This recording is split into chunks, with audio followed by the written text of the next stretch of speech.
আর মারা বসে বসে বোরিং লাগছে। কি করবি, বেকার ছেলে, কিছু করারও নাই। আমরা কিছু করছি তো। কি করছি? এই তো বসে বসে সময় নষ্ট করছি। এমনি করে চলবে না, সময়টাকে কাজে লাগাতে হবে। সময় নিজের কাজ করুক গা, আমরা কোথায় আটকে রেখেছি? আমারও অনেক সময় আছে, কারণ লাগলে জানাস, তাহলে সময় পিছিয়ে একটু টাকা কামানো যাবে।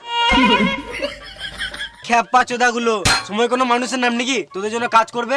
আমি এই সময় কিছু কাজ করার কথা বলছি। তুই গান মারে না, ঘর যা। বাড়া ভালোই বসে বসে টাইম কাটছে, কাজ করে শরীর খারাপ করবো নাকি? মাগা আমরা করে ফেসে গেলাম। জীবনটা ভালো চলছিল, নিজের গান মেল নিলাম। কেন রে, কি হলো?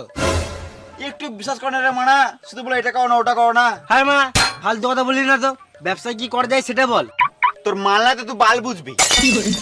মালের কথা তুলবি না, তুলবি তো একটা 750 তুল। এতক্ষণ একটা তুই ভালো কথা বলেছিস। তোদের মদের কথা শুনে আমার একটা আইডিয়া এলো।